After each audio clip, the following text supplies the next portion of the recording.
Hello, good evening, televiewers. You're welcome to today's edition of Prime Hour on My Media Prime.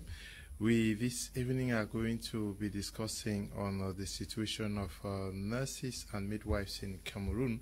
We know that this week is dedicated to these brave men and women who are risking their lives to take care of all of us.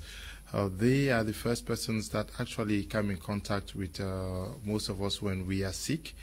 They take care of us. They stay beside us in our most difficult moments, and this week has been dedicated to them. They are going to be telling us how their job has been ongoing in Cameroon, how their training takes place in this nation, also telling us what challenges they are facing in Cameroon. We are going to be discussing, knowing this from members of an association of nurses and midwives. They call them the Cameroon Association of Registered Nurses and Midwives in Cameroon. They are going to be telling us what they consider as the place of a nurse or midwife in Cameroon. They will tell us the good sides of what they are doing, the bad sides of what they are doing, why not the ugly aspects of the job they choose to do. We are in the company of Mr. Ngang Nelson Te. He is the president of the Cameroon Association of Registered Nurses and Midwives in Cameroon. Good evening and welcome, Mr. Ngang. Good evening, Mr. Leo. Good evening, televiewers. It's a pleasure being on your set. It's a pleasure to talk about a profession I cherish so much. It's a pleasure to talk about nursing and midwives, one of the healthcare professions who are the first to come in contact with you when you are born, and also are with you when you are dying. So it's a pleasure. I'm here, and we'll be having much time to discuss some of the things concerning the profession. Thank you. Okay, we also are in the company of Miss Ayon Queen. She is the Public Relations Officer of the Cameroon Association of Registered Nurses and Midwives in Cameroon. Good evening and welcome. Good evening, thank you, and greetings to all those watching us live now.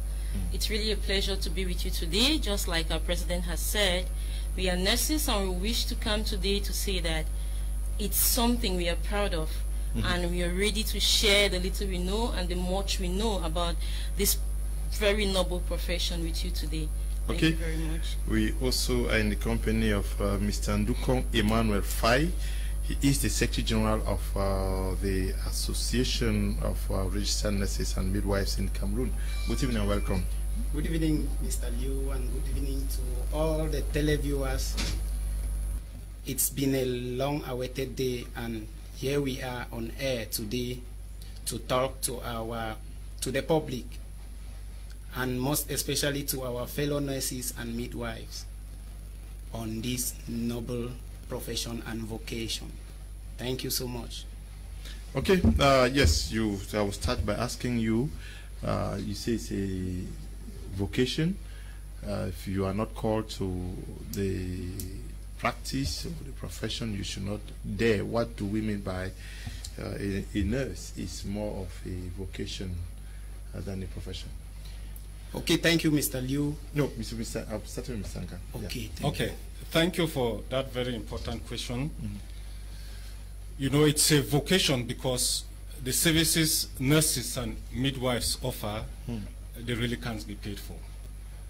It's a vocation because they sacrifice so much to be there. Of course, it's also a profession because they need to practice under rules and regulations. They need a regulatory body. They have a curriculum designed to go through a program to be certified as a nurse. But then, like we always say, it's more of a vocation. It's a vocation first. And so if you don't have that mind to sacrifice, imagine you are on duty and you have to close by 2, but because of emergencies and all whatnot, you may have to spend the rest of your night again on duty. You won't find that with many professions. And it's part of why we say it's a vocation. It's like a call. Exactly. It's a call. Yes, it's like a call. How do you identify that this call is like being a man of God now? Men of God are called. How do you know that you are called to be a nurse? Do people really, are people actually answering to that call, or they just sit and feel that I want to call myself into the nursing profession? Okay, yeah. We'll say nursing is a calling because truly when you look at what a nurse is called out to do, if she doesn't have what we talk of empathy, that's being able to put herself in another person's place, or she doesn't have the love for one another, for other persons, then she cannot or he cannot really come in as a nurse. Because the sacrifices you do is not to persons you know. Believe you me, imagine that you're sick and patients come in front of you vomiting, stool and everything, and you're called upon to clean all of that. Even with our own children at home, we find that challenging. But the nurse has to do that and do it even when she is so tired. You know, it's that person that will say, today is Christmas Day, but she's in the hospital. Like journalists now. Yeah. They watch TV every day because we are always working. Very true. Very true. Now, the difference is the risk involved. Okay, it's really high when it comes to nurses. Why do we say that? Because we are dealing with lives. You know, I always tell people that you could easily say 1 + 1 is 3. All right, or write that out, and you can wipe it out and you say no, it's 2. But when you're dealing with lives, such errors are very, very dangerous. It means even under pressure, you're still expected to give in your very best. Therefore, if you cannot make those sacrifices to care for others, then truly you cannot be called to do nursing. Okay, you cannot be called to do nursing.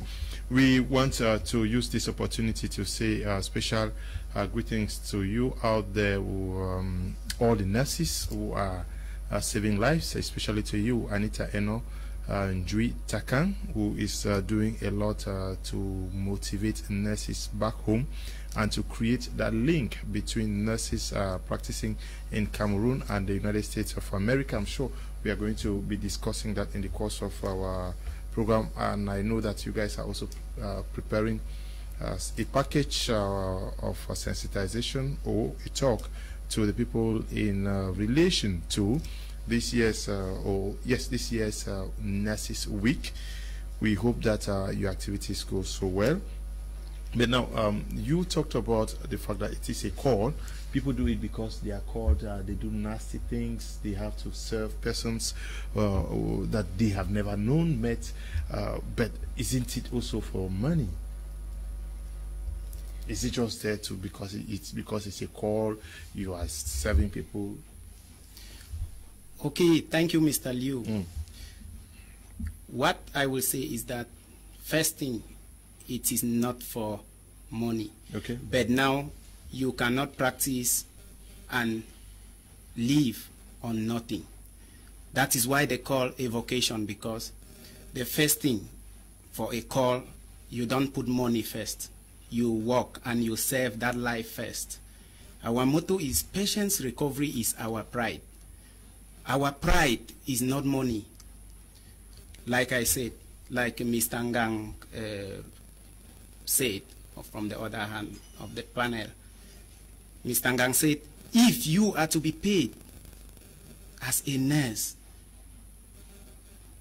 nobody will be, a nurse will never be poor, because the work they are doing, what they do to take care of these patients, to take care of their clients, is much sacrifice.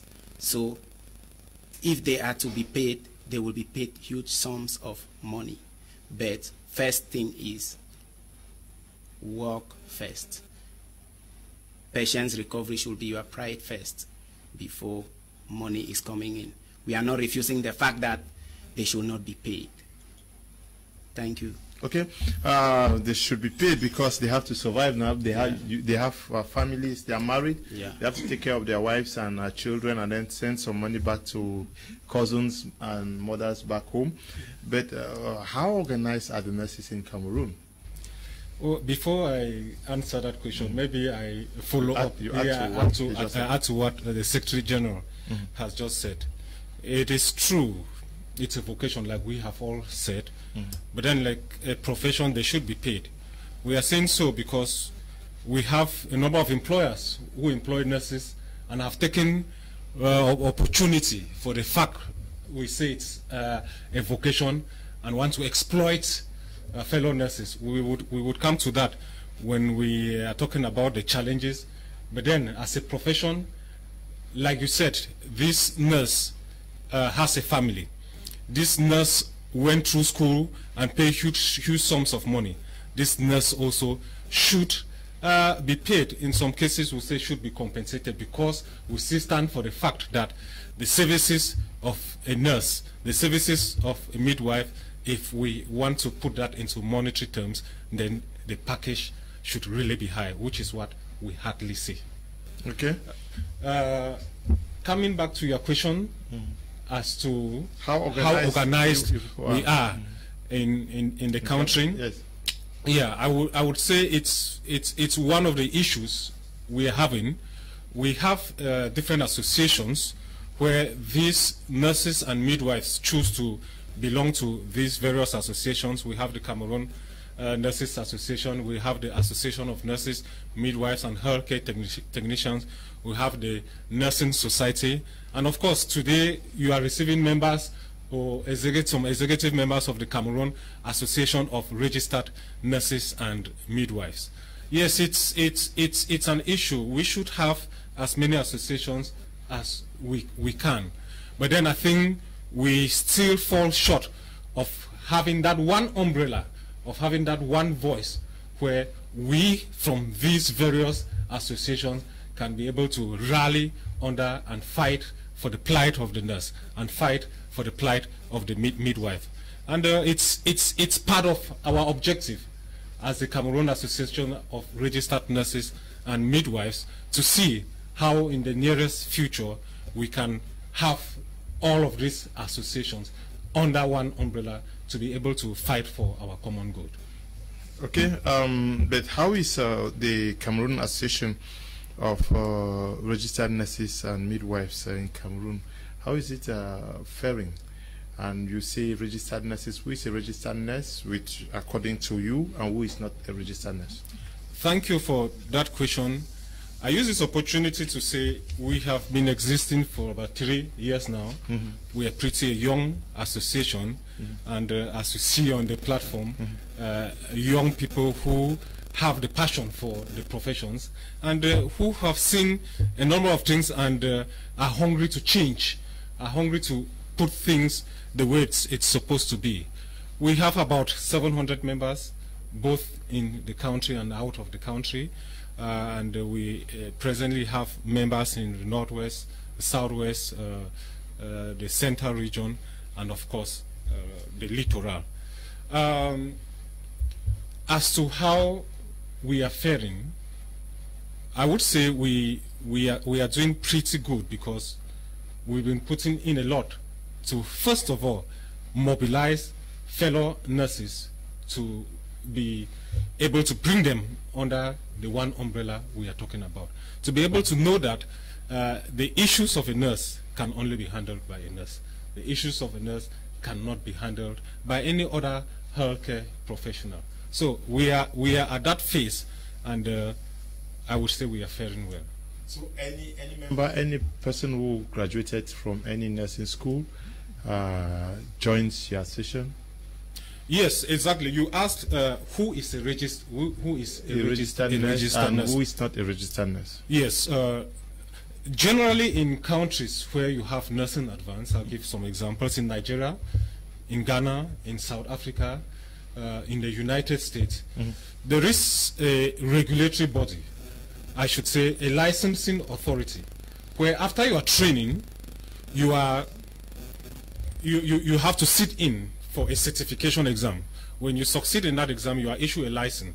That's when you are called a registered nurse. But in our context in Cameroon, we really don't have that regulatory body as of now.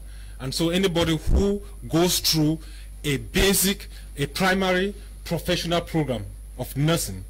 That is, after your advanced level, you are trained for 3 years to either have an HND, the nursing diploma, the HPD, or the degree. You are considered a registered nurse. Okay. Who is not a registered nurse?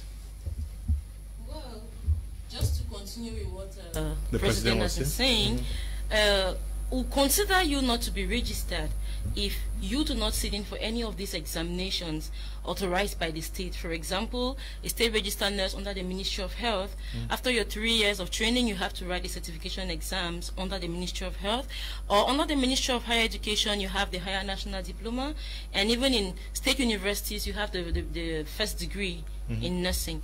Now, if you are not under any of those umbrellas, you're trained in a school, for example, which is not recognized, maybe which does not take into consideration the criteria needed for one to go in for a nursing training, then that person will not be considered a registered nurse. What will I say? You have schools where maybe somebody who has had a first school living certificate has been hanging around for some time, and he's convinced by one of these schools that come, who train you and who give you a certificate.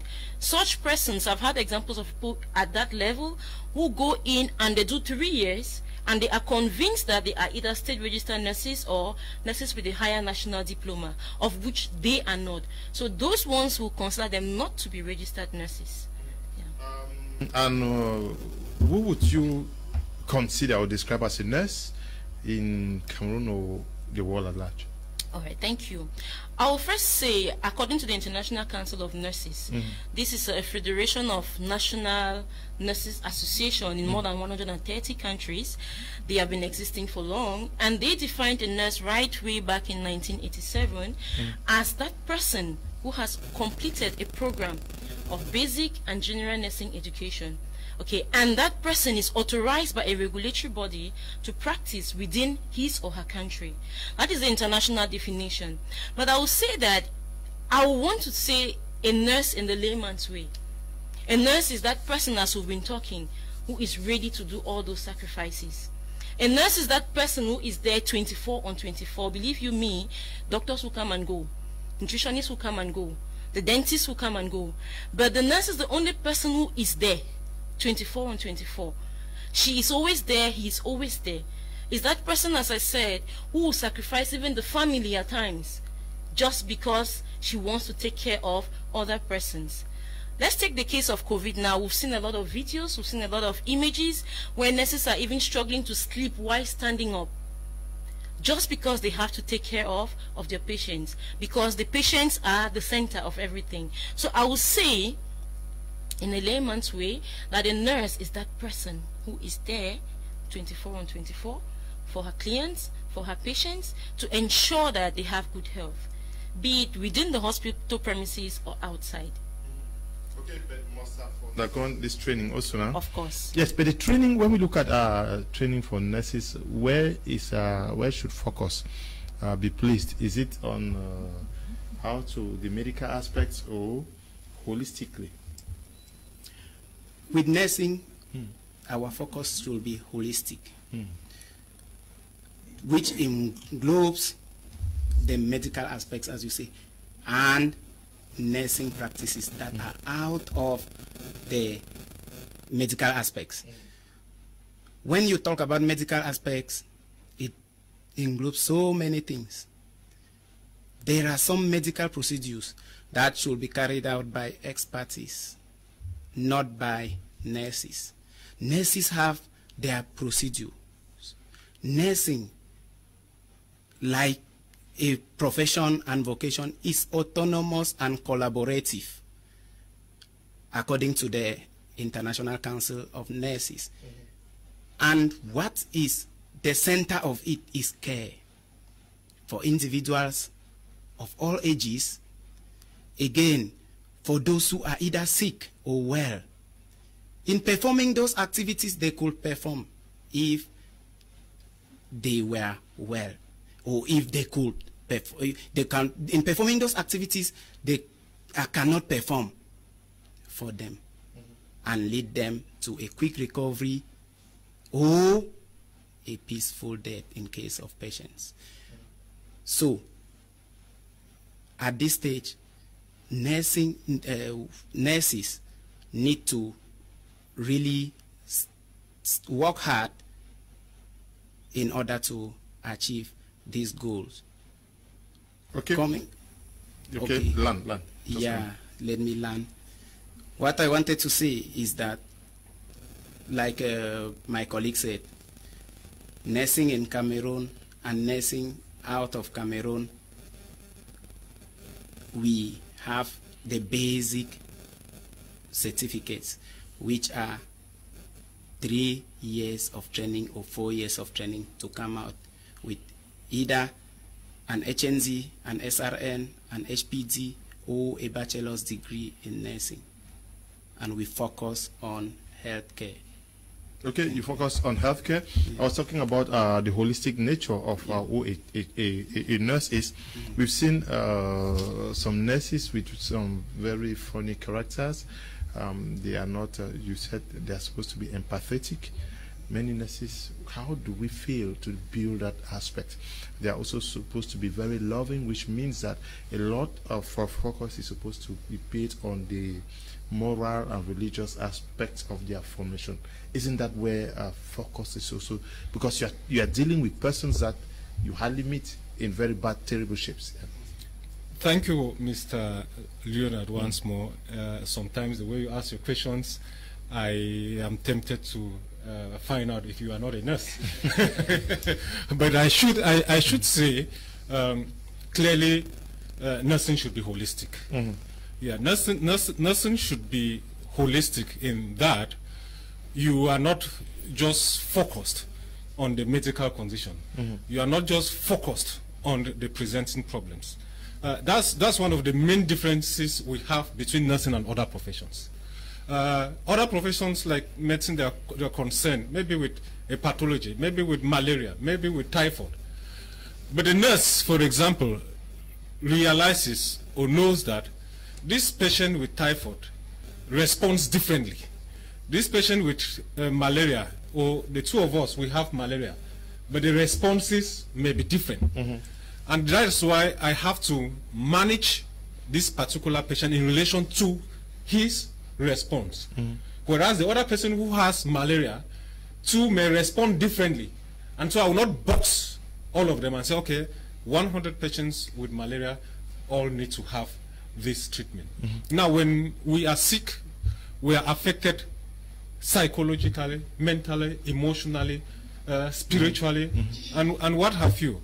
And that is where the nurse comes in, because the nurse is not just there to take care of that malaria, for example.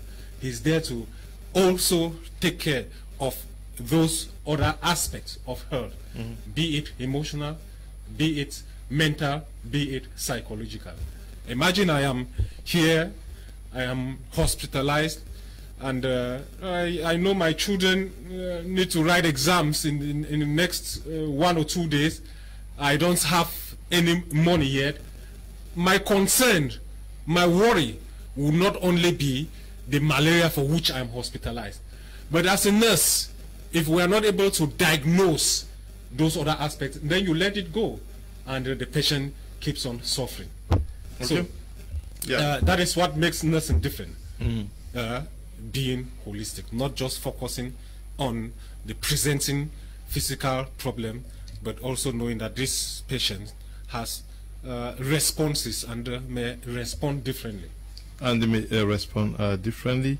Madam Public Relations Officer, what is responsible for this attitude where nurses will always have to shout at patients? Is it that the patients are really disturbing, or the nurses are growing the more impatient? What is wrong? Okay, thank you again, Mr. Leo. Many patients are really scared of nurses, eh? Yeah.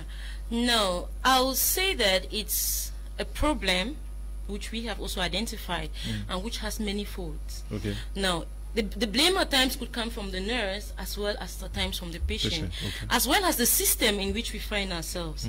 All right, now, first I'll say with the nurses, if the training, just like what we've been talking about, holistic care, holistic training, if the training itself that was impacted on the nurse did not take into consideration those aspects, okay, she might be focusing on the physical aspect of care, not knowing that just the way she responds to a patient could either hinder his healing, retard his healing process. The father or mother would also receive a similar treatment from another nurse. Yeah, because the truth is that when we talk about the patient, you know, we don't look at just the person that is sick.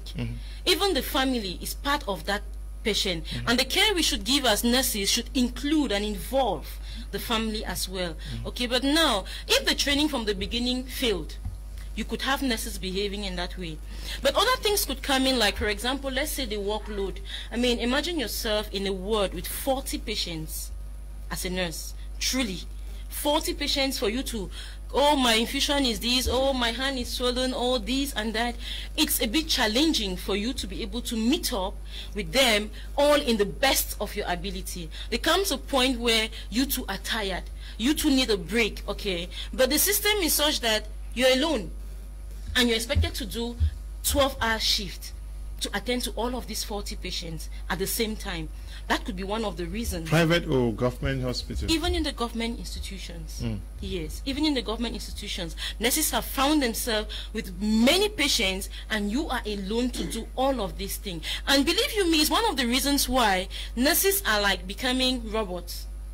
Because what they actually need to do, what we have a tool we call the nursing care plan. It means for every patient, you're supposed to be able to identify his needs, okay, and come up with a care plan that will help you to take care of that patient as well as the family. But then with such number of patients for one nurse, it's impossible for her to have the time to sit down, talk with you, listen to you. At the same time, another person is calling her the other way. So does that justify why it doesn't justify why no, it doesn't justify. Most of your colleagues are rude. That's what I'm saying, that it doesn't justify. It could be one of the reasons. But I want to also say that certain things are inborn. Okay. Certain things are inborn. Even if you're a nurse, you're a human being. And some of us come up with our trainings from our homes that maybe the nursing training did not succeed in pressing down, okay, and that person cannot be used to judge all the nurses, because believe you me, yes, they are there, but there are also very good nurses out there, which when you pass by them, when you're taken care of by them, you always want to go back to them. So it's like any other profession where you have persons with very terrible behaviors, very terrible characters, but it's one of the reasons why we are saying that we are coming out today to say no. There should be a change. Okay. Ima Nkong, writing from Boya, says, please ask your guests why most nurses are so rude. Some appear to me like the most insensitive people. Had a confrontation with one and had to threaten her that I was going to do a report on her attitude before she adjusted. Is it the condition of work? Is it that nurses are not well paid? Oh, it's also because it was not their call. Okay. If I might chip in something in that line, we know many are called, but few are chosen. It is a call, like we said. But now, if people are coming in that were not called, they will not work on that foundation. They will not be based on that foundation that a patient is always right. My nurse is looking at me, we're watching at me today. We should always know that what? A patient is always right, because a patient might be so abusive. A patient might be arrogant. But that patient, you should look at the cause of that arrogance. You should look at the cause. You should look at why that patient is abusing you, and not again abusing the patient because he or she is coming already in a bad shape. He or she has missed, might be her duty at home, like a father or a mother, or at the job site. So many things come into play, like they said, holistic, or like holistic care.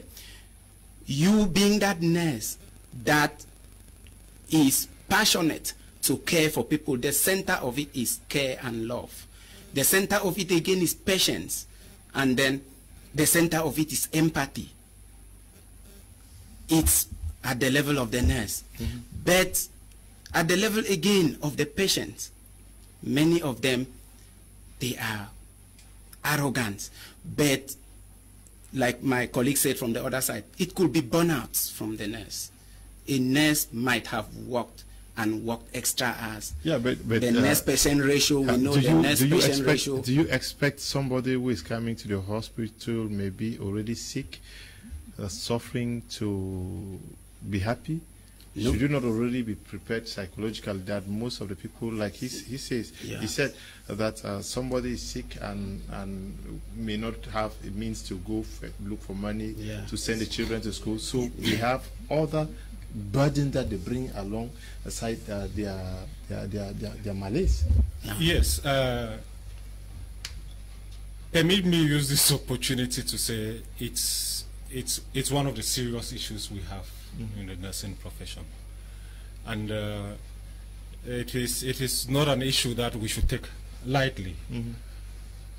It is often said that the patient is always right, but like she said, like the public relation officer said, this problem is multifold. Permit me tackle it from one angle. Okay. One of the things I ask my first year students when I meet them for the first time, because I'm a nurse instructor too, is what's your motivation for doing nursing? What motivated you for doing nursing? And most often you get responses like the passion. I love it. Okay. And I tell them it is often easy to say this at the beginning, but we want to see 2 years when you are in practice, when that patient spits on you, when that patient insults you, and we see how you show that love. Mr. Liu, dear colleagues, dear viewers, I should use this opportunity to say, truly, many people come into the nursing profession not because of the call. Many people, from my experience, come into the nursing profession because they've tried a number of recruitment exams and it did not succeed. They've attempted a number of concourse and it did not succeed. And with the loopholes we have with the nursing training, it is, maybe the mother, the father, the relative outside the country. No, nursing they pay for white man country. Go do nursing. You just need to do nursing, and when you come here, you'll be well paid. Now, is it what this child really wanted to do? Majority of the cases, no. And you find they find themselves, it is now during the training complicated by the fact that you may have schools which actually don't take their time. You have institutions which don't follow the requirements needed to actually train these persons to live up to who we call nurses. There's what we call professional socialization. What does that mean? You should be able to see me and, that nursing fit this man here because of the things you see me do. This man be supposed to be in an army because of the things you see him do. And you see some people, now we'll be sent this one for do nursing. Okay? That tells you that that individual did not go through professional socialization. When we go through professional socialization, we embrace the values of the profession. And when you embrace the values of the profession, the rules and regulations of the profession, the philosophy of the profession, and then you would know that that patient who is sick has a problem, maybe because he cannot think well, he does not have enough strength, and he's responding differently, and it would be your role not to respond like you are putting more kerosene on fire. And that is what we strongly discourage. Unfortunately, we have the system where we have many of these persons, and I say it's not everybody who puts on white who is a nurse. It's not everybody who puts on white. Iman Kong, watching from Boya, is raising an issue that I was going to ask also. we are talking about a call, and almost everybody is rushing to engage in something that is supposed to be a call or a vocation. Should there not be an aspect in the recruitment process into schools that are training nurses that can easily detect who should qualify? Because like she puts it, life is very delicate to be kept in the hands of persons who may have the character of a military person or, yes, some brutal persons. Yeah, Mr. Liu, thank you again. I will say to Emma that what she's raising is really very vital and important, and we are happy that those of them watching are following us up, because sitting here doesn't mean that we don't know some of those things. We've identified those challenges, and as we've said before, it's one of the reasons why we are out there. Now, when it concerns the training, for those who have to come into the training, okay, yes, it's true that there should be a way to choose who comes in, okay, but how is this being done? Mostly through exams. It is like through, maybe they could say through an entrance exam, and if you pass, which has to do with the intellect, if you pass, then you've succeeded, okay. Because talking about somebody's temperament, you need to be able to study that person before you can say this is how this person will behave. And most of them find themselves already within the school environment, and at times, because believe me, when you're a student, you might respect or follow the school rules and regulations. I'll take, for example, they could say in school, don't put colored hair, mesh, don't be wild in your dressing, don't put heels and all. While in school, they obey because they have what they say an objective. They want to get that certificate. But when they are out there as nurses, they are kind of independent. Okay, they're kind of independent. But I want to say we have some nursing supervisors in some hospitals who strictly follow the nurses on duty. And some hospitals have put in place the anonymous box, suggestion box, where patients have had to write about nurses, and those nurses have been called for discipline, and some have even been sacked. So it's a call, it's something that truly should be regularized. But for now to say you should look at somebody, you weigh the person, be able to judge whether he or she. It should be something that, I don't know, is selection criteria. No, it should not be for everybody, because what if a majority of those who are coming in are not carefully selected and many persons are put in their hands? You can imagine what our parents will go through working under their conditions, under their care rather. Yeah, that's true. And that's why I'm saying that the selection for now, okay, is basically on education. You have your 2 advanced levels. Okay, Mr. Secretary General, what is how would you describe the condition of work for a typical Cameroonian nurse? Are they well treated? Are they well paid? Or they're just managing to survive? Thank you, Mr. Liu. Coming back to that again, we had that like a challenge. We have mentioned that in this panel like a challenge. Payment. What they have like monthly stipends is very, very low. I will take an example. Imagine, especially in the private sector, you have a nurse with a higher national diploma and a nurse with a state registered nurse. And you, that private employer, hire that nurse or employ that nurse like your employee, and you propose a salary of 45,000 or 40,000. That nurse accepts and then offer you the services. I'm saying so to the private employers because that is their barem of salary. Most of them, they pay less. They pay some less than 50,000. Some might go above 50,000, but it depends on the employer. But many of them, when I see job adverts out there for nurses, and you interview some that are working in these private clinics, they tell you 45,000, 40,000. Imagine that nurse that has gone through schools. I think the least nursing school in Cameroon, especially in the private setting, the fee, the tuition, and every other thing, centers, the range should be from 400 to 500,000 for 1 year. And then you train that nurse for 3 years. And then she comes out. And the employer is giving 45,000 per year. That nurse will not cover what he or she spends in school, like the fees. So what I can conclusively say is that the way they are treated, their conditions of work, the way they are treated as far as payment is concerned, is not the best. But conditions of work,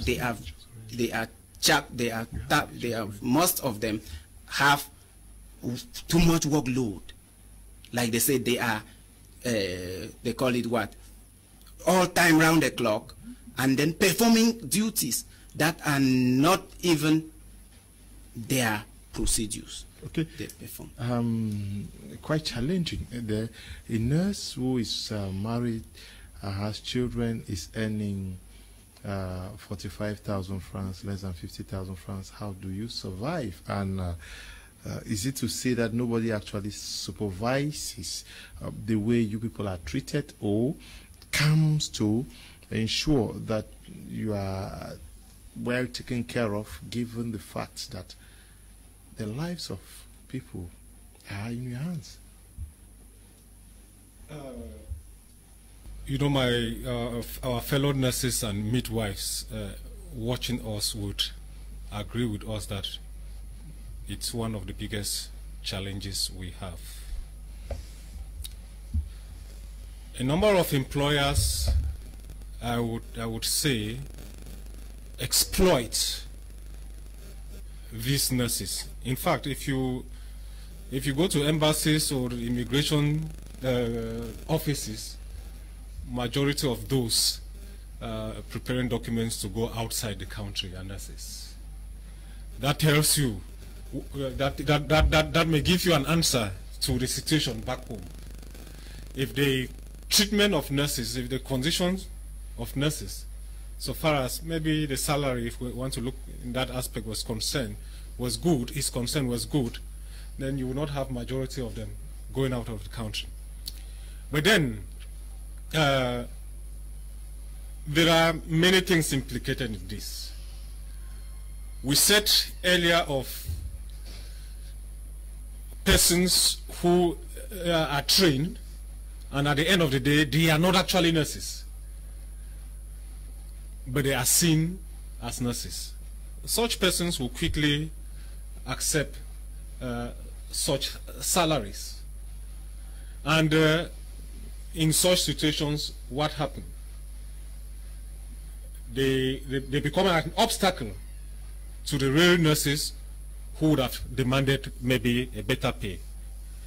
Permit me share with you, we just had a report from one of the hospitals where the third, if not the third or fourth student from a particular school was dismissed. Students from this particular school have been recruited and realized that their practice was really substandard.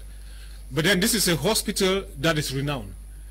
In private or poor or low standard hospitals, where some of these employers want to exploit these nurses, they would not care. Yes, it comes to tell you why our association is existing, because these are some of the things we realize, and we want to stand up and say no to some of these things. We want to say that nurse needs good treatment so far as the salary is concerned.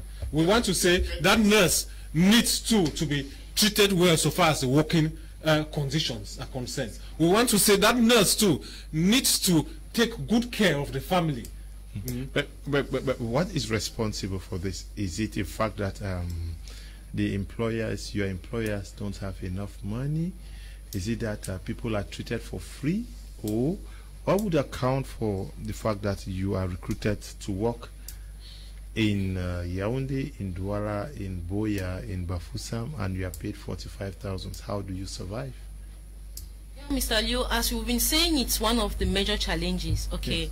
Now, our country as a whole has the labor code and whatever that has to guide how workers or employers are taken care of, how they are paid, what should be their basic salaries and all that. But then such follow-up might not be very intensive.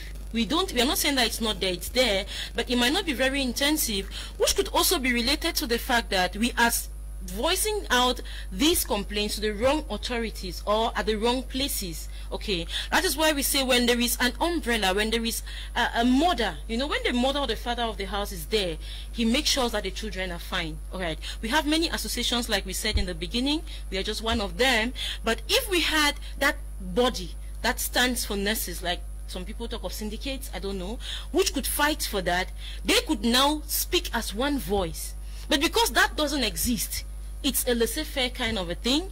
And as my president has rightly said, especially given the fact that some of these nurses are not really trained or qualified, and most of these employers do not even want qualified nurses, because the nurses are not even doing what they are supposed to be doing as a nurse in the hospital.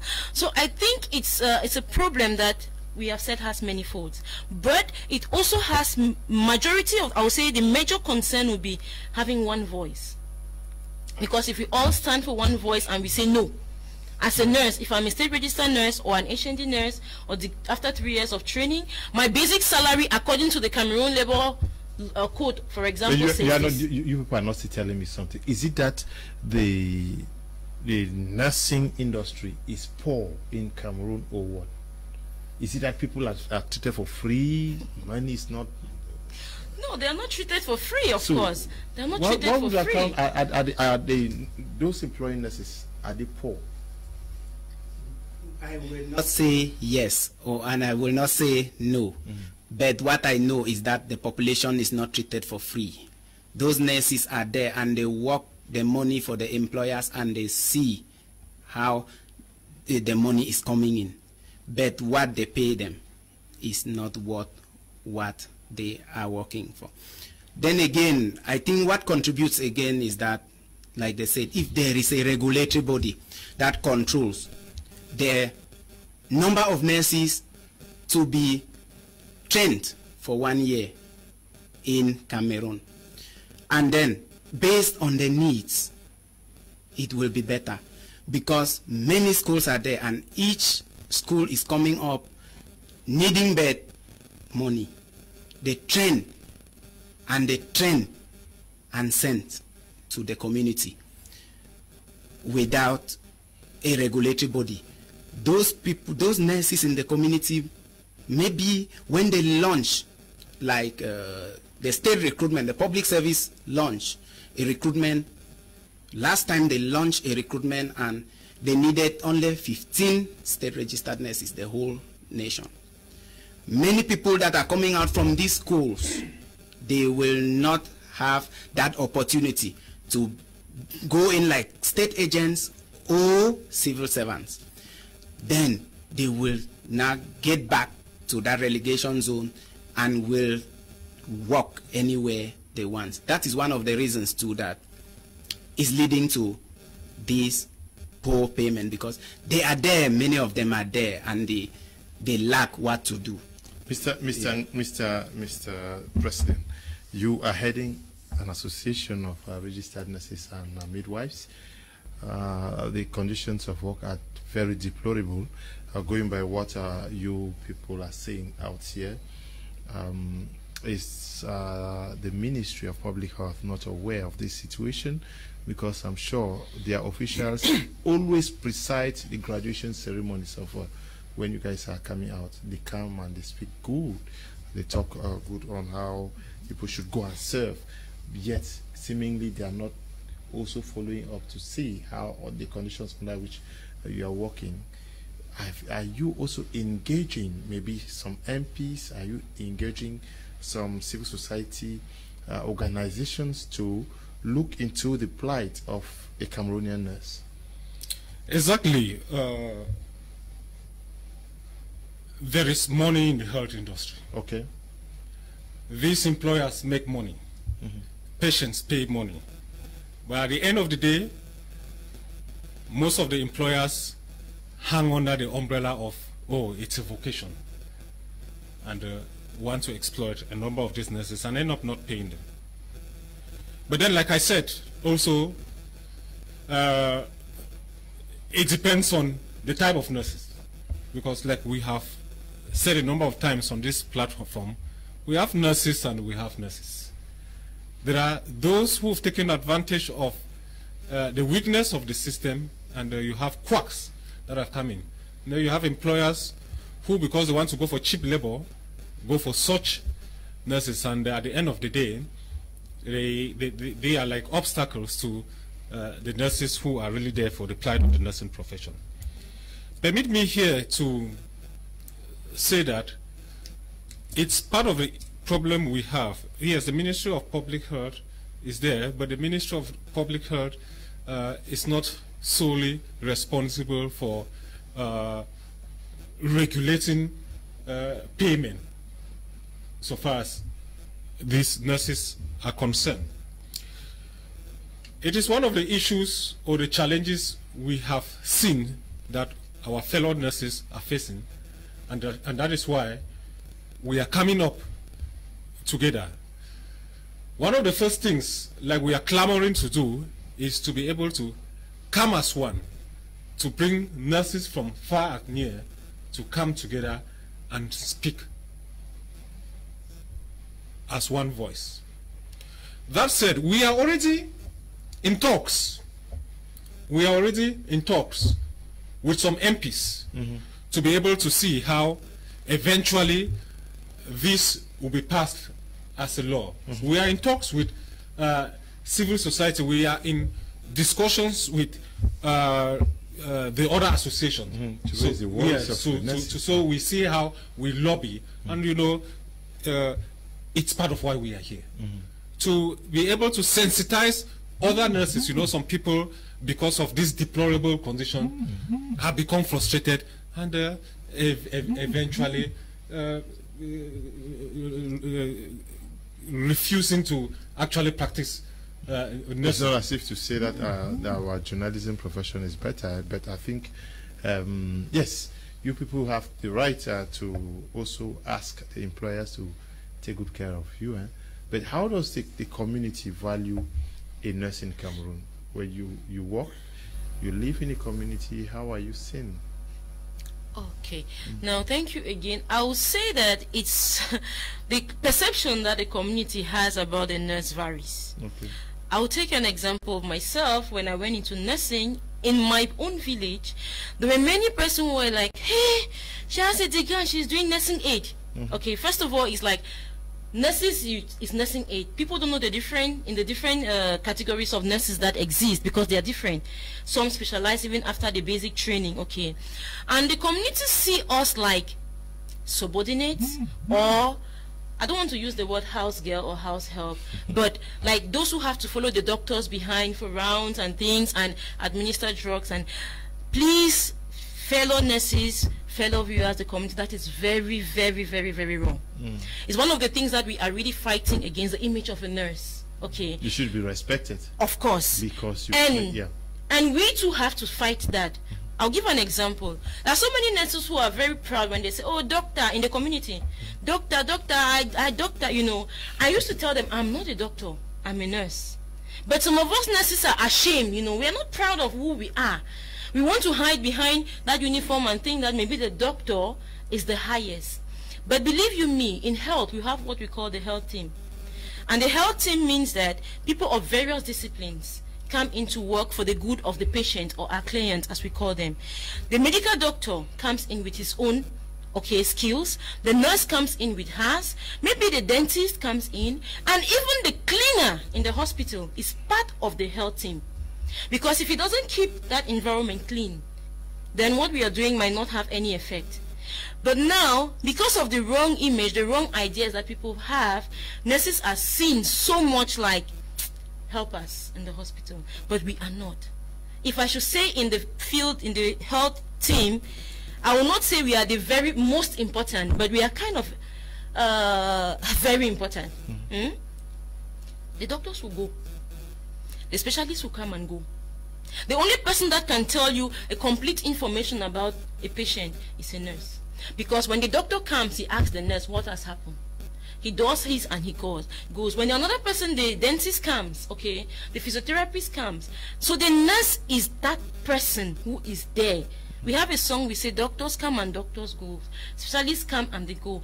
But here are the nurses in white. Yet you are not given. We are not given. We are not given. The community see us as, I don't know. And with the training out there, is it not also because the community knows about how much most of you guys are paid?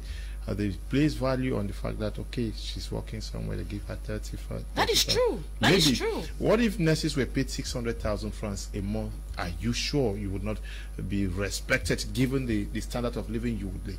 I think you are right there, Mr. Leo, because even with our parents back home, you know, for most of us who were into sciences in a high school, okay, most were dreaming that their children will become medical doctors, because the belief is that they are paid better. They take home. Package is much more better. For a nurse, it's really minimal. But you'll be surprised that out of the country, we even have medical doctors here who travel out of the country and go in for nursing training. Because there, the value of a nurse has been really looked upon, okay. So you're quite right to say maybe because of our take-home package, because when our parents see us and call us like, oh, please, I need this, and you're like, I don't have the money. They don't believe it, okay. But it's believed that with a doctor or some other professions, you might do better. And it has pushed some nurses, because it's another challenge we've identified, to divert. What do I mean by diverting? After your basic training, okay, as a diploma nurse, you could continue under the field of nursing to other specializations, okay, in nursing. For example, you could be a psychiatric nurse. You could continue to be even a pediatric nurse. But, like in our country, most of these career opportunities, advancement opportunities are lacking. Because the pay still remains very, very insignificant. The change. Okay, you're trained, you have 3 years, you go and specialize. You're almost at the same category. They just say maybe an increase in echelon or whatever, with very little change in the pay package. And so some of them find themselves diverting into public health, which has become very common, into maybe reproductive health, because you want to work with NGOs, which pay better. And some people have started having a different image now, because when they see those nurses into public health having a very big package, they're like, no, oh, then nursing can pay, nursing can pay. So I think saying that the take-home package could influence on the perception, I think. Okay, my friend is asking, I know people who started up as cleaners in hospitals and are now serving as nurses. So my question is it on-the-job training allowed in the nursing corps? How does it happen that you are a cleaner and you end up a nurse? You go for training, or you are trained by observation? Thank you for that viewer that is raising that concern. Yes, you can be a cleaner. Being a cleaner does not mean that you are not qualified. You can be a cleaner with advanced level. I take, for example, I have worked in hospitals that cleaners come in with advanced level because they don't have where to go to. And as they raise their money like cleaners, they go in for the entrance examination into nursing schools. And then they succeed. They go in for their 3 years training and they come and continue to serve like nurses. Then, in some particular hospitals, I cannot really say it is on-the-job training. Some might do that, but doing that is at the detriment of the hospital, the detriment of the person you are training to, because we are not doing trial and error on our human beings. So there are actually cases where people graduate from cleaners to nurses in some hospitals? They don't graduate like on the job. They might go in for their exams, and then they might go in for entrance examinations into nursing school. Not that they are trained on the job. Okay. Yes. Nobody does that. Okay. Permit me add my voice to this by saying nursing is a science and nursing is an art. Okay. I don't know if you've been sick before. If you've not been sick, probably you've had persons who've been sick and they will share their experiences with some nurses. Some will say, oh, I want me that this nurse took me. It took me, I no joy hear me, no nothing. Another person will say, hey, no, damn, for saying me the nurse took me, I better I'll die me with my sick. Now, the art has to do with the skills the nurse uses in caring for the client. And we all know there are people who may have those skills, there are people who may have those skills developed. And we've seen situations where people can actually operate and do it well. But then, one of our mothers of modern nurses, Virginia Henderson, talks of nursing being an art and a science, because it's not just a skill. You need to have justifications. You need to have rationale for those actions that are taken. And for that cleaner who has been there to have admired the profession and wants to become a nurse has to therefore go through the training to have those scientific justifications, rationale for the action he or she eventually takes so far as the profession is concerned, even if he has the skill. Otherwise, somebody who practices, who has the skills, and is able to practice well without scientific justification will be considered as malpractice. Okay. Good evening, Mr. Liu. Maybe some persons have questions for you guys. If you have questions for them, just send the questions I'll ask so that they can provide answers. At least they are experienced nurses. Yes. Good evening, Mr. Liu. The nurses on the panel, despite the efforts made by most nurses, some patients are naturally troublesome and do not cooperate. Teke Listav writing from Listavi, writing from Yaoundé. Good evening to you all in the studio. I just wish to appreciate you guys for the job you guys are doing. Nursing, like any other profession, has good and bad people. More grace to those called by nurses of the name.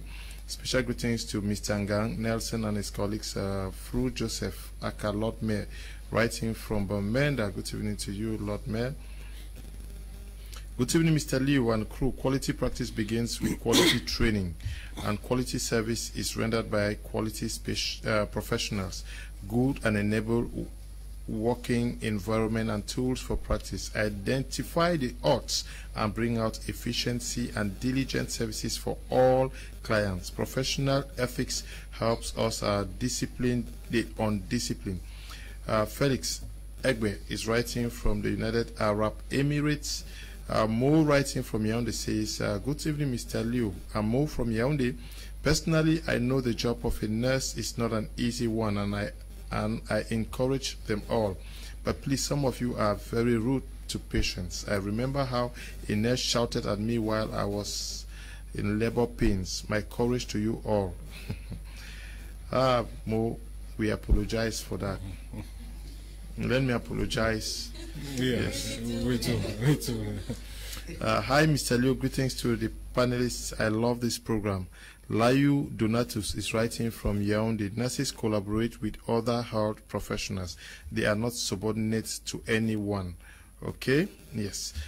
Tell them that a nurse is an auxiliary staff in the health sector. Maimo is writing from Bamenda. Good evening, Mr. Liu. Loving this program. Hello to Madame Quinta. She has been so proud of being a nurse and has taught me so much. Merela is writing from Kumba. Good evening to you. Anita Eno Takan writes that hello, Mr. Kuman Pandis. Happy Nurses Week coming up to you all nurses. My question is, what is lacking in the nursing curriculum that makes Cameroonian nurses, besides nurses from other countries, has to go to school all over in the United States of America? How can we bridge the gap? Okay, I hope someone has taken note how to bridge the gap between what obtains in Cameroon and out of Cameroon. Good evening, Mr. Kmer. I just wish to ask the place of ethics and deontology in the training of a nurse and a midwife. Okay. Can we just note some of those worries raised? Good evening, Mr. Leo. Please, I wish to ask a nurse and a medical doctor who is more important. Sam Rich is writing from Yaoundé. They are both important because a medical doctor cannot work alone, and a nurse also will not work without a medical doctor. So they both are important. Salut say cancel. Okay. I don't know. Good evening, Mr. Liu, and greetings to the healthcare workers in the studio, especially Mr. Ndukong Emmanuel. Nurses, like teachers, are over-minimized. We can only pray for improvement and better days ahead. Yuwong Brian, writing from Bomenda. Good evening, Mr. Liu and the nurses in the studio. Good job. Ask the nurses to discuss about the slavery nurses are doing in hospitals called volunteer without salary. Ken Fak, okay, writing there. Okay, Cindy Ken Fak from Kumbai says, good evening, Mr. Leo. Thanks for the program. As the nurses to throw light to slave working in hospitals called volunteer with no salary. I hope you guys are taking note. Okay. Hello, Mr. Leo. What of those nurses who serve in government hospitals as volunteer without any pay? Ask this question to your panelists. Thank you. Pa John is writing from Limbe. This is a second person writing this. This one says, a colleague paid my sister 30,000 francs a month in the, okay. Oops. Good evening, Mr. Liu and nurses on the panel. Nurses in all hospitals behave as they are not paid. Rather, nurses are arrogant than patients. The man in pink t-shirt said he has said it all. Gideon is writing from Mutengene.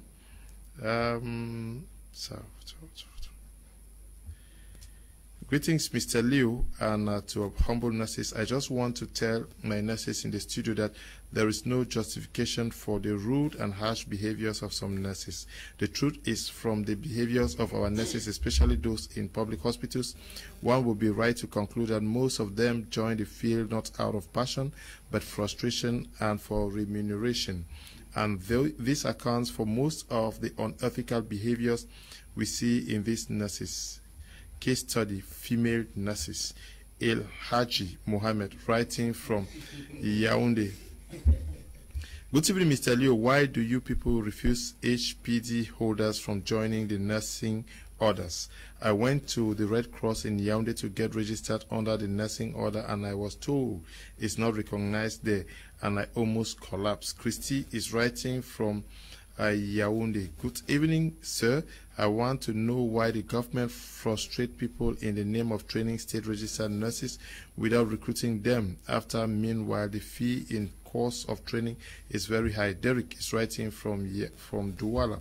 Mr. Liu, what these health workers are talking about are really true.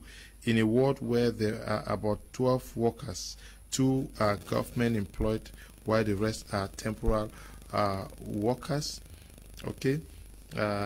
Good evening to all of you in the studio. Nurses are respected and play an important role in the health system, but the actions of some of them in hospitals abuse the profession. Some indulge in illegal sale of drugs, extort money out of patients, and sometimes avoid attending to patients because they didn't buy drugs from them. How can this situation be addressed? Martin, writing from Bangem. Some of these messages have come in, but I would like us to take a listen to Mr. Fungjon, who will be talking about the conditions of communication, especially when it comes to this ongoing COVID-19. On daily basis, that we have colleagues who can pinpoint what we are doing and commend. We know we at the gut flight with our social barometer, but it is not often the reality to see us celebrating ourselves. So I want to thank Prime Media for that. With regard to the challenges, well, they are enormous. you already said it, before becoming a service manager, I'm a health communicator. So working in a COVID environment, COVID context, is always very, very challenging and uphill task.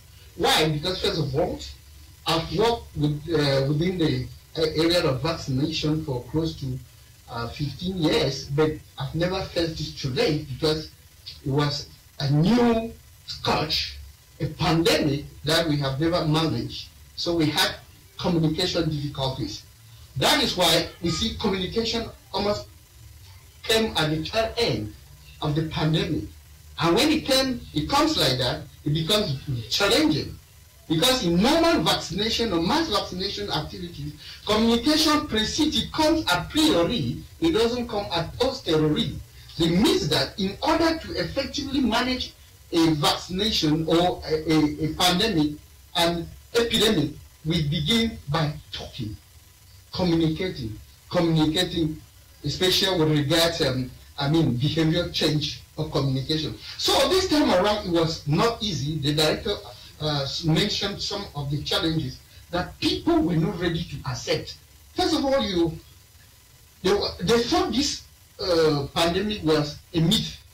It was a man-made. It was only destined for the government and international body to make money. So we had the uphill task to educate, to sensitize, to mobilize the population to understand that this is real and that we should start implementing, practicing barrier measures.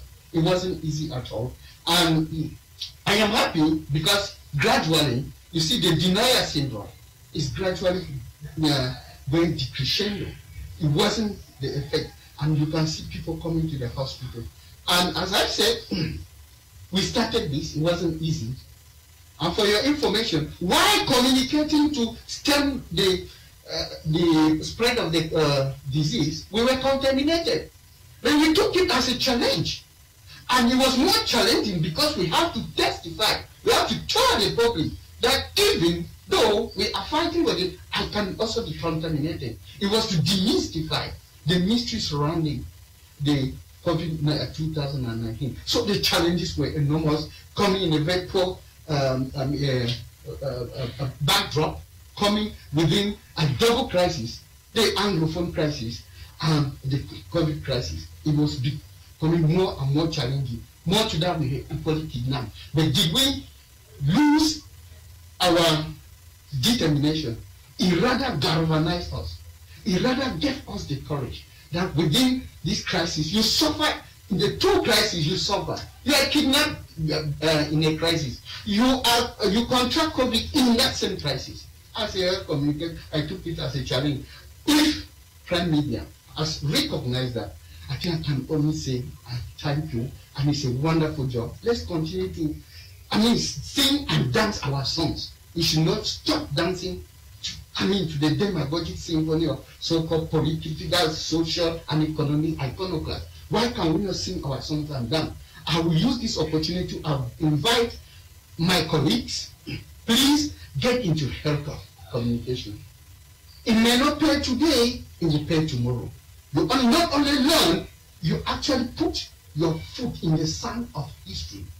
When you do such a job, you may not have the money, but you may build mountains, you may build your skyscrapers in the minds of people. It's very important. So I want to thank you. Okay, take home lesson from Mr. Fung John. There he works with the Bamenda Regional Hospital in the context of COVID-19. The nurses also, you guys are at the front line of this whole stuff. Not too easy for you, eh? Very risky. Very risky, because as I earlier on said, and as we've been emphasizing, you are the person that has to care for that patient, and the care here doesn't just mean administering drugs. And when the patient arrives at the hospital, you are the person, the first person to receive, and even the last, because in nursing training we even have what we call last offices, where nurses have to take care of the corpse, the person that just died, before it's sent to the mortuary. Okay, so the nurse is there from the beginning till the end. It's either he is going out well or he dies, which are the two extremes we have. Okay, but the nurses are so exposed, because imagine we're talking about COVID, okay, and we know that we're talking of social distancing, but now you have a patient who cannot even turn in bed. And one of the things you need to do as a nurse is to be able to turn this patient from time to time so that he does not develop bed sores, as we call them, or other complications. And now you at times have to throw your whole body on that patient just to be able to tend that patient. How exposed are you? Okay, and even if you are in situations where they give you the protective equipment, okay, being in those protective equipments for hours, I mean, it's challenging. You've seen images where somebody has sweated until he's completely soaked. It is really, really challenging. So that is why we say, truly, the place of a nurse really needs to be taken into consideration. What has changed in the way you people have been working in hospitals since the advent of COVID-19? Do you think that any special disposition or advantage, or would I say risk allowance or dispositions are made available to you people because of COVID-19? I will say no in some situations, because we have been there, we have been taking care of those patients, and there is no risk allowance defined by the state for nurses taking care of COVID patients. If it is defined, it could be internal, meaning the head of that hospital, where the head of that treatment center can decide to say, okay, within this time, let's give them this, let's give them this, but it is not defined, and it is not written. So the risk they are taking, they take the risk as frontline health personnel in the management of COVID patients. Like PRO said, doctors come, doctors go.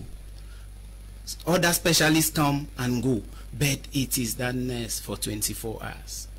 And I will still repeat and say, they are working because they are taking it like a vocation. They are working because their patient's recovery is their own pride. They are working because they are not considering money first for those who have been called. But now, for those who just came in because they need remuneration, they are frustrated, they can easily get irritated with those type of services. But to be candid with you, there is no defined risk allowance for somebody caring for a COVID case. Thank you. Okay, the COVID case, very difficult times for the nurses today. Yes, exactly. Very, very difficult time, and moments where some nurses need to have a rethink whether is it really the profession I took an oath to be part of. You know, last year, I should tell you, was designated as the year of the nurse and the midwife by the World Health Organization. And coincidentally, the year came with the COVID challenge here to really see how the nurse, because it was reserved to recognize the efforts that the nurse or nurses and midwives have been putting in. And I tell you, it could not have come at any time better, because it came at a very challenging time, and the nurses who are the real nurses have been there. Yes, they have been there to be able to face with the challenge, but then it is not easy. Because of this, we have shortages in nurses, with nurses. I'm sure many persons have abandoned them. And you have, of course, people have abandoned, because these are some of the moments, like I tell you, when I ask my students, what is motivating you to do nursing? And when they say, I love it, I have a passion for it, I say, okay. When you start practicing and faced with such challenges, we would see that love, because that is where the love will be tested. Mr. President, even if you are caught and you see the dangers and you are not protected, there is no security guarantees, would you dive because it's a call? Obviously, you need to be protected to be able to protect others. you need to be healthy to keep others healthy. And that's one of the reasons we keep on crying for the government, for the different stakeholders, to ensure that these nurses, these midwives, and the other health care workers who are the front line so far as this COVID-19 is concerned are protected. I use this opportunity to appreciate the efforts by the government, the effort by the Ministry of Public Health. You know, when they imported the vaccines, it is because of this they realized the work done by these front-line workers, and they decided that health workers be vaccinated first. Because obviously, if I am not strong, if I am not healthy, then I won't be able to take care of the sick. And then you imagine a health system where the soldiers are the one dying. You imagine a health system where the nurses, the midwives, who for majority of this healthcare system are dying because they are not protected. Yes, they need to be protected. They need to be strong to be able to fight for the weak. Okay, fight for the weak. We are going. So many of those things were raised there. Okay, yeah. Some issues were raised. We had like how to bridge the gap in training in Cameroon and abroad. Okay, because the question was like, how do I train here in Cameroon, and when I go out, maybe in Europe, you have to start all over. Okay. I think that is a very important question, but most often people have misconceived, people have misconception about that. Mr. Leo Telovius, and particularly the person who asked the question, sorry, I can't recall the name. When I was my training, I remember I would hear this, oh, when you finish here and you travel abroad, you would have to start all over. But permit me use this opportunity to tell you that I have classmates who traveled, and they wrote what we call the NCLEX in the United States, and they were working as registered nurses. They did not have to start all over. Now, importantly, the person has asked about the curriculum. Maybe he or she is thinking the curriculum is not as rich as that in the United States. I would stand to say those are some of the problems we have. Those are some of the problems we have. Yes, generally we have curriculums which have been accepted, but then some other schools may want to lay some more emphasis so as to make their products even more better and comparable to nurses outside the country. But we have situations where any person now is heading a nursing institution. You have persons who are not nurses are heads of nursing departments. You have persons who are not nurses are teaching key nursing courses to nurses. Tell me, how would these persons be able to identify these gaps? And now, because we have the situation where some of these students can easily escape and have the certificate without necessarily having the knowledge, when they find themselves outside there, it becomes a bit challenging. Let me be very clear here. In the United States, and like in many other countries, if you are trained in Cameroon and you find yourself there, what they want to know, one, is whether your training was from a recognized institution. Two, they have to send your documents to an evaluating agency to evaluate your curriculum with what is there in the United States to be able to compare that. And if it's comparable to that, you would be given the authorization to sit for the licensing exams, just like the nurses who are trained there, who sit for those exams. And we have had nurses, I had classmates, I have students who've traveled and have written these exams and have succeeded. But the ones who were lazy here, the ones who found themselves in schools whose curriculum were not that rich, now realize they have so much work to do, and they have to do what? Start all over. So it also calls for attention. For those who have the calling to do nursing, mind also the schools. You go for training. Yeah, but many persons also raise the issue of voluntary nurses. You work for no pay. What's happening? Okay, now, just like we've been saying, like somebody in relation to this, somebody asked why she's recruited as a state registered nurse, and yet the government does not, that she's trained, sorry, as a state registered nurse, and the government does not recruit them. Okay, now, my colleague had said, imagine they launch an entrance exam for civil servants, and they're asking for 15 nurses. In a year, if we take just the government institutions for state registered nurses, we have at least one per region, okay, taking in about 50 students per year. It means we have about 500 students that graduate each year as state registered nurses, and yet we have 15 of them who might have the opportunity of being absorbed by the state. Now, the remaining 485 find themselves wanting. They are like, okay, where do we go to?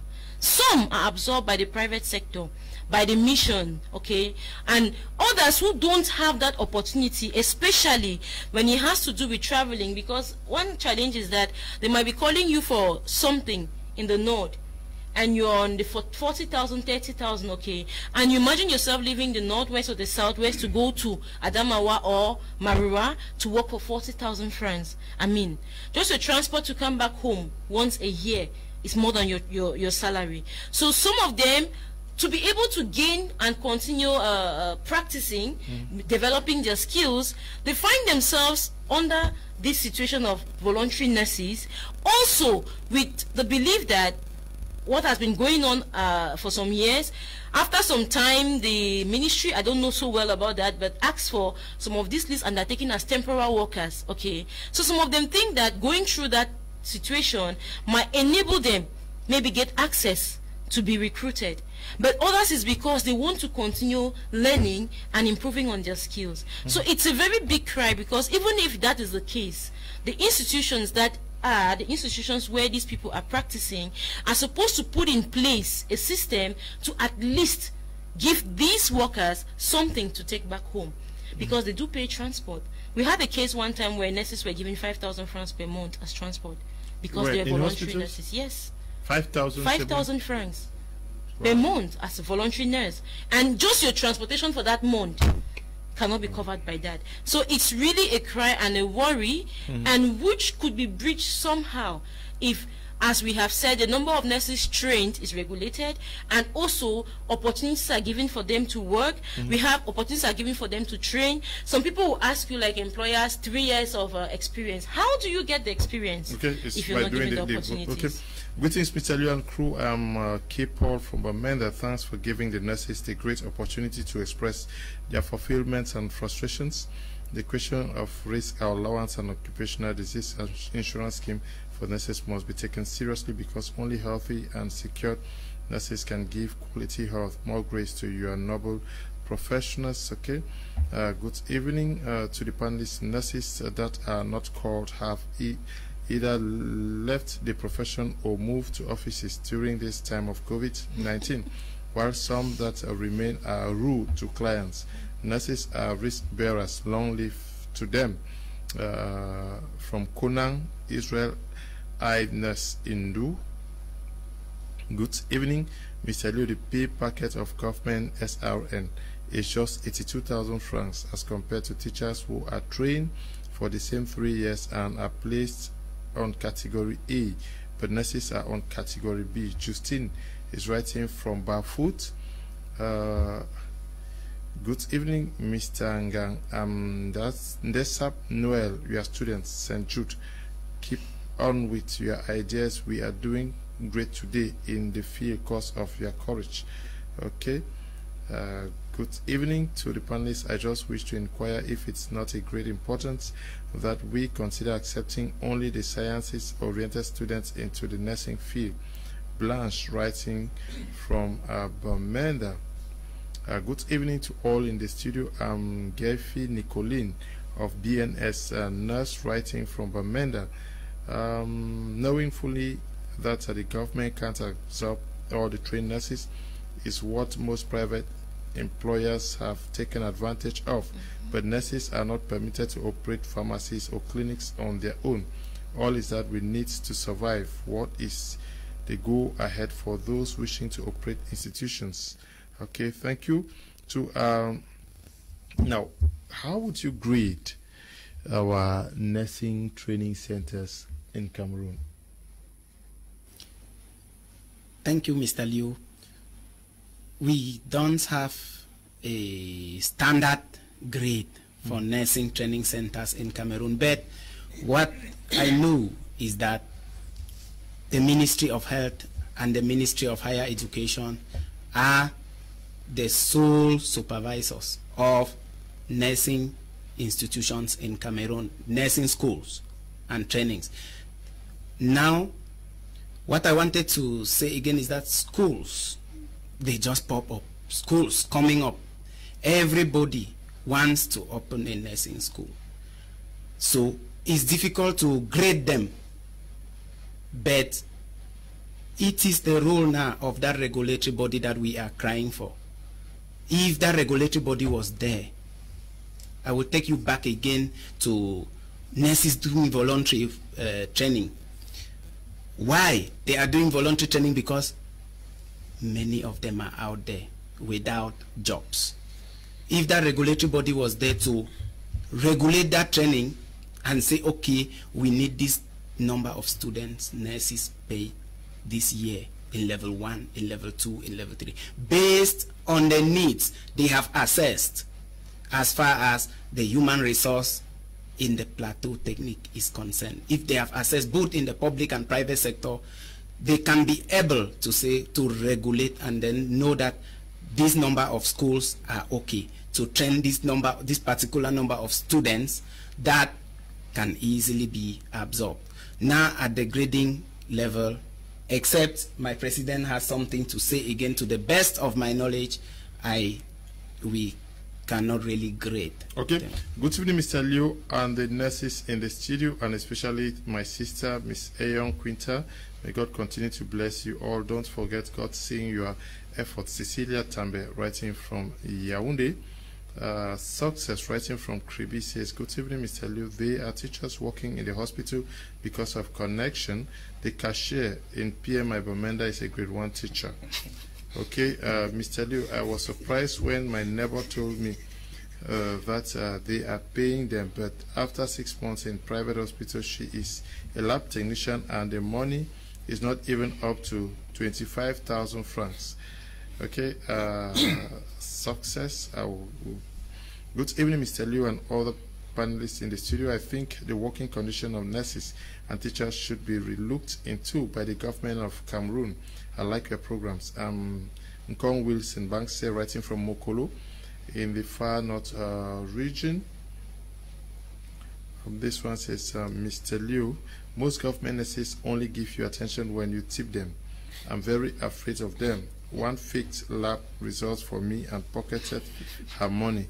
Okay, yes, but you gave the money now. So you are not also free. Hello, Mr. Liu. Ask those in the panel why some nurses, even those in government hospitals, are so unprofessional, administering injections which have not been authorized by the doctors, and in the end, they will ask you to pay a bill that is not known by the hospital where they practice. Yes, can we be clear about the training of our nurses in Cameroon? Because Anita said that there should be a problem, because when they leave Cameroon and they have to go practice elsewhere, they will need to go all over training again and sitting in for exams. One of the problems we have in the country at the moment is we've been so certificate focused. It may not only be happening with the nursing profession, but we have the system in the country where we are so concerned with which certificate do you have. And that is why you have people with PhDs, masters, and they really can't back up for that. That said, I've always said, even if there has to be that laxity in other professions, like the PRO said, in the health profession, in nursing, where we are representing, which we are representing today, it shouldn't happen. It shouldn't happen. And you talked about grading. Unfortunately, in the country, we have the good, the bad, and the ugly so far as the training schools are concerned. There are schools where people go through and you probably count the number of times they were in class. But at the end of the day, they are the first to have not just a certificate, but with the A grades. Of course, there are schools which are doing their best to make sure that some of these things change. And of course, there are some of those schools that are putting in effort. And it continues to be our cry that it is for this reason that we need the regulatory body not just to regulate practice, but training, so far as the profession is concerned. Who trains nurses? What is taken into consideration? We've had a number of speakers talk about professionalism, professional ethics, and all of that. Like I said before, we have schools where you have people heading nursing departments who are not nurses. You have people teaching key nursing courses who are not nurses. Yes, who have just, and it's a science and an art. With most key nursing courses, you need the professionals who had practiced, okay, and then now they relate it to you like a story, okay. It goes. They're sharing experience. They're sharing experiences, but we hardly have that. And now, because some of these proprietors, because they are just there for the money, what happens? They get those cheap labels. They get those cheap employees. And at the end, we have, it's part of what we are having so far as the problems in the system is concerned. Good evening, Mr. Liu and the panelists. I'm learning a lot. Some nurses, especially in government hospitals, are very rude and very unprofessional. Daisy is writing from Kumba. Good evening to you, Daisy. This one says, Mr. Liu, can you ask your invited nurses why are they always selling drugs, and if a patient don't buy from them, it becomes a problem? Okay, I don't know whether this one sell. One of the main problems is the nursing council in Cameroon. How will they regulate nursing activities when the nursing council cannot register in the council? Degree PhD nurses cannot register. Another challenge is which ministry is responsible for the training of nurses in Cameroon. Layu Donatus is writing from Yaoundé. Now, I don't know whether anybody has an answer to. Okay, I think let me just quickly respond to the last speaker, or the viewer, sorry, who talked about how would you regulate nursing where the nursing council does not recognize some certificates. We stand again to say that is what we are lacking. We have these associations. The nursing council does not cover everybody. The nursing council, for example, does not recognize the HNC, does not recognize the HPC. Recently, it's recognizing the degree. Okay, but we stand to say we want a situation, and that is why I earlier said we are already lobbying. We are meeting the different persons concerned, civil societies, to be able to make sure that there would be a regulating body which will be managed by nurses, where nurses, be it HNC, be it HPC, be it degree, SRN, would be licensed. Okay. Now, are you guys celebrating this Yes Week? And if yes, how are you planning to do so? Yeah, we are actually celebrating the International Day of the Nurse, which will also be joining with that of the Midwife, which took place today. But because of the closeness of the 2 days, we've decided to merge them. For this year, we've decided to organize some activities in relation to that day. And amongst these activities, we have things like a seminar.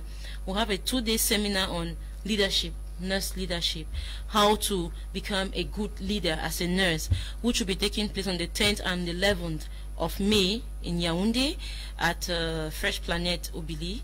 We also have other activities, social activities like sporting activities. We'll have a matches that will go on between some nursing schools that have identified and showed interest, and we'll also have a walk on that day to let the population know that we are nurses and we do exist out there, and today is our day. Amongst these things too, we'll be having a lot of prizes that will be awarding. We want to recognize good student nurses from some schools, and even some workers, okay, who are like leaders, to like say, no, truly you're a good leader as far as nursing is concerned, and we want you to be out there for others to follow. So we are calling on all that all those who are interested, not just nurses, even those who are not nurses, but who are for us to join us during this celebration, which will be coming out from the 10th, 11th, and the 12th. We'll close the program with socialization. Okay, you close the program with socialization. This is an association. Are there some benefits that your members get, or those who are not members, they are losing out of anything?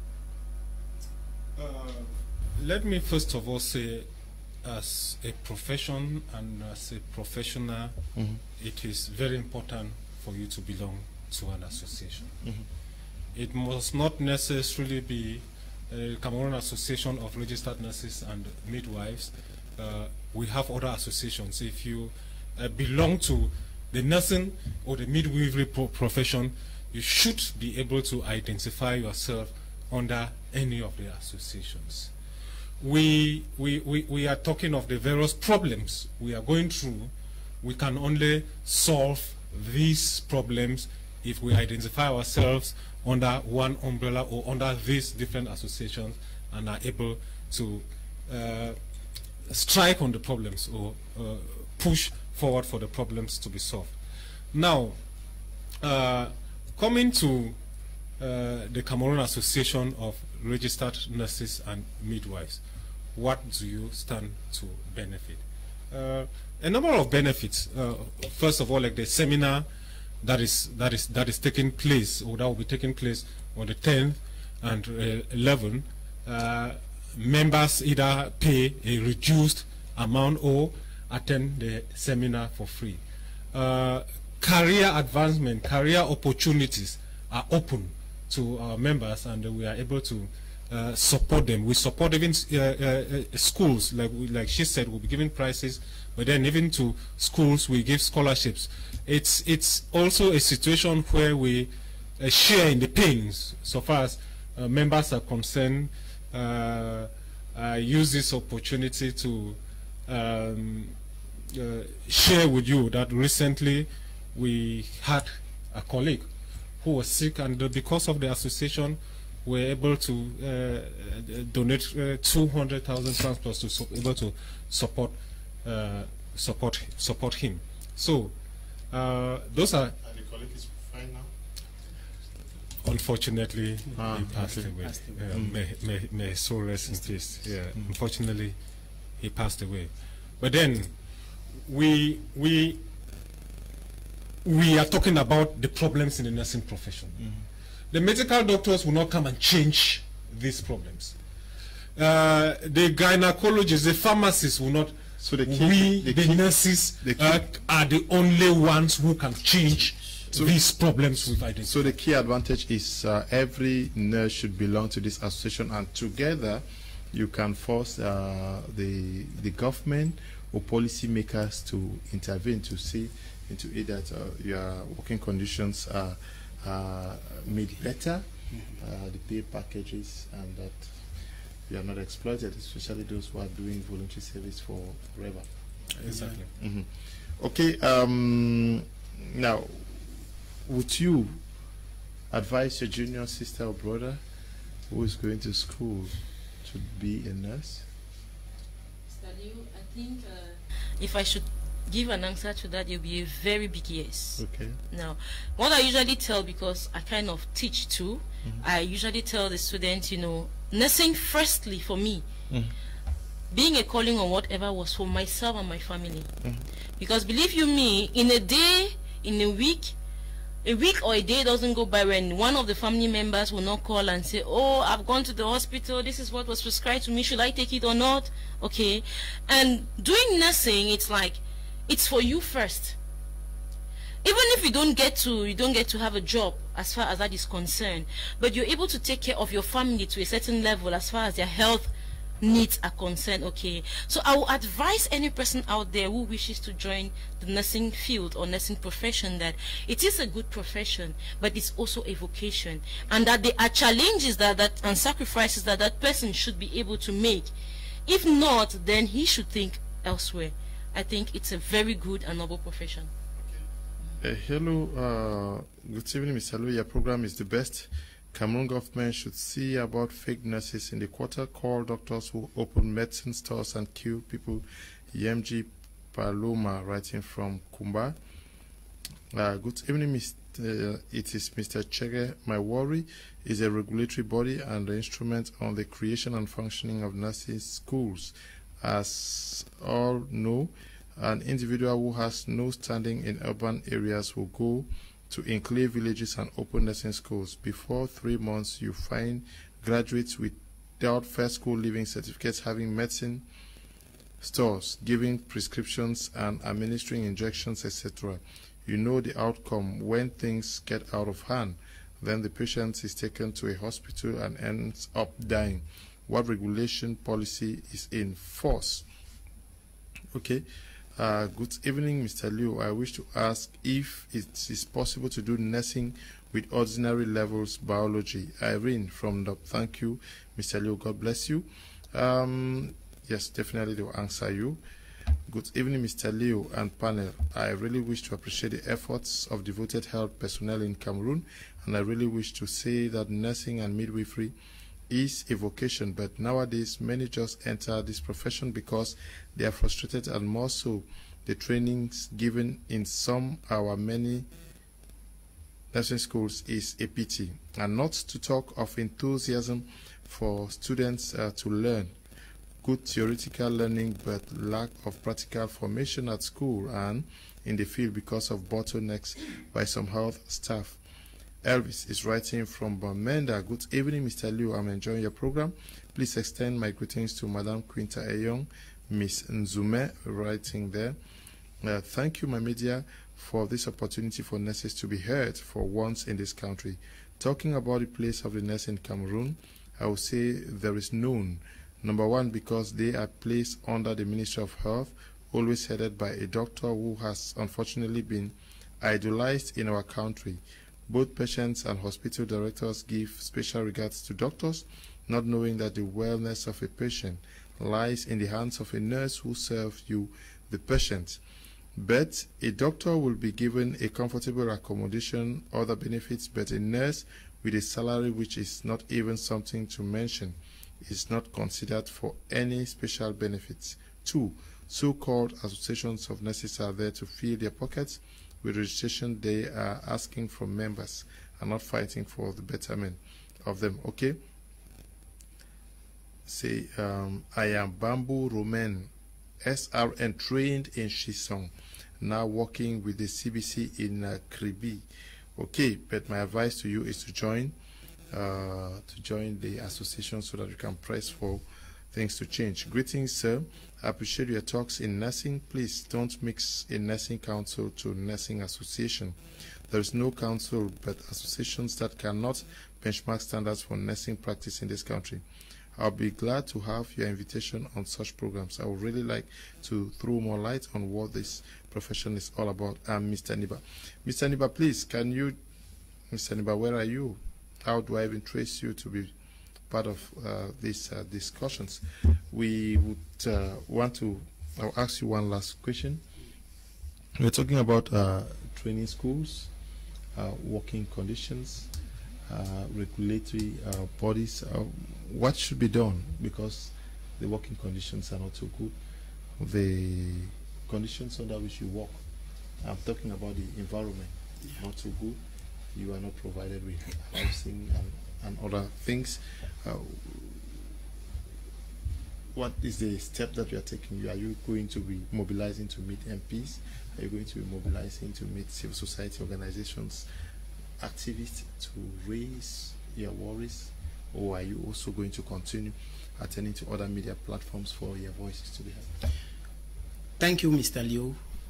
All of what you have mentioned, we started with MPs and some civil society organizations. We have come today to my media prime, and then we are urging and pleading for us nurses to come together, have that regulatory body, and then speak like one voice, so much so that we can table our complaints, we can table our grievances to the decision makers, and they can obviously look into it.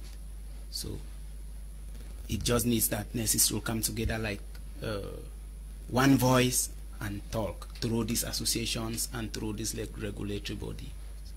Thank you. Okay. Mr. President, one last word to your colleagues and those watching us. I would not say my last words without using this opportunity to wish the midwives a happy International Day of the Midwife, which is celebrated today under the theme Follow the Data, Invest in Midwives. We realize that over the years, the maternal and neonatal morbidity and mortality rate had been on a rise. But recently, when the training of midwives was reinstituted in schools in Cameroon, and with the work that midwives have been doing, there has been a drop. It's not satisfactory so far, but the International Association of Midwifery Federation is saying today that if the government invests, if the government follows the data and invests in midwives, the situation would even be better.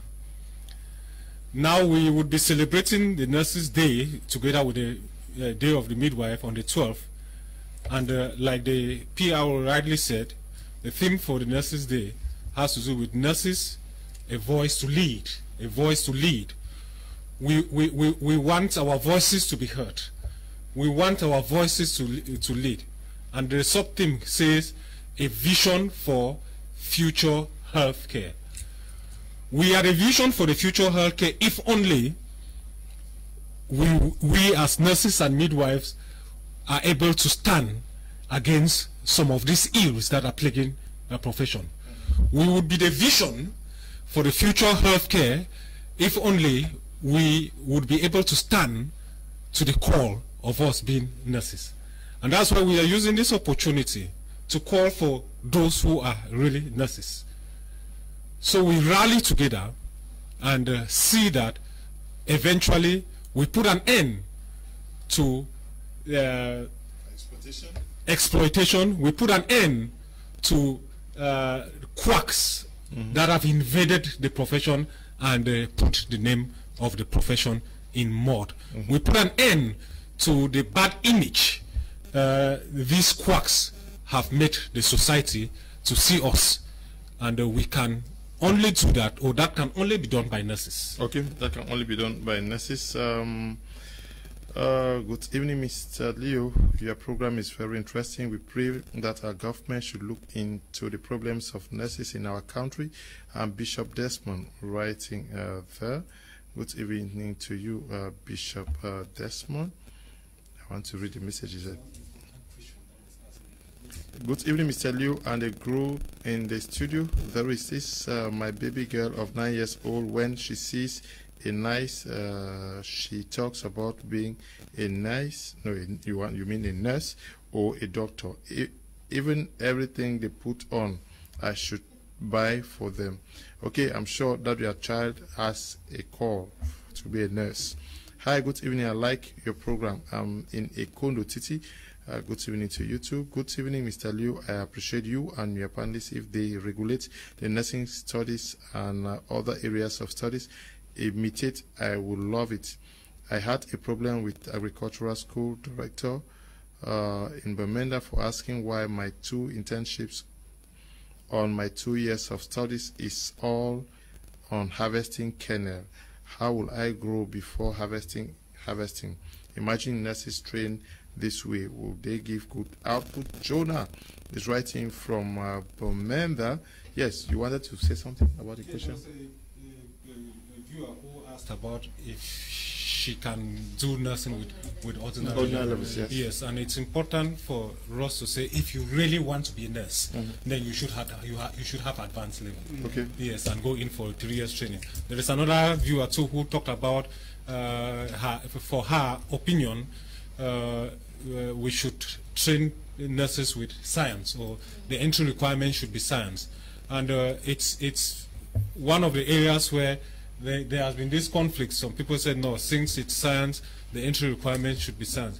I use this opportunity to say there should also be that call. And we've had situations where we have people who are from arts background, because they have that call and that passion, who even do better than those with science. A good example, my aunt, while in Cameroon, did linguistics in the University of Boya. But when she traveled to the United States, she's today a registered nurse. Okay. So it's so far as it's a profession and it's call, we need to identify that call. Okay. Mr. Liu, you are the best. I was ashamed when the Medicine Council had to swear in their doctors in Yaoundé. Nursing in this country is falling as the top professors and the 3 ministries involved in the training of nurses have refused to benchmark standards for this profession and properly regulate the training. Schools will train nurses without a needle and expect good outcomes. How? It's sad. Nurses, on one hand, should come together in one association and fight for the regulatory council. We are the majority and there is no hospital without a nurse. Okay, we have to... Okay, this one says, good evening. To start with, let the association press for the Ministry of Nursing in Cameroon, like in other countries. Bamboo Roman is writing from Afrique. Can we also end at this juncture, please? Because we'll keep talking, and I want to say thank you for coming. All right, thank you very much, Mr. Liu. And thank you all to all our viewers and our nurses out there. I just wish to say Happy Nurses Day, Happy Nurses Week in advance, and let's all come together so that we can fight for our own future to upgrade our image. Thank you very much. Okay, thank you to you, Mr. Secretary General.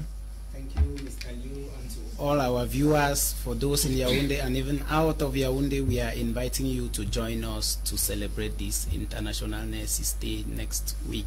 See you. Thank you. Okay. Thank you to all the viewers. I think it's been a very interesting program. We are sorry if we've not been able to answer all of the questions that were asked, but it's just one of the outings, and we would have many outings, and hopefully we'll get to answer different areas. And we hope to see those who can make it during the international, the celebration of the International Nurses Day on the 12th of May, that is in Yaoundé, where we would actually be at Fresh Planet Carrefour, Billy. But on the 10th and the 11th, there will be a seminar for leadership, which will also take place in Yaoundé, Fresh Planet Carrefour, Obili. Okay, so if you are a nurse who is residing in and around Yaoundé or Douala or Bamenda, would want to join this association in celebrating this year's edition of the week dedicated to nurses, please, you can still contact me. I'll send their numbers to you. You will call them and will direct you on how you can join them, celebrate the day. We want to thank you, Desmond and Eli, for producing the program. Noel and Bertrand, we equally want to say thank you to you, Tambe Bryant, who is supervising the work out here. We love you all.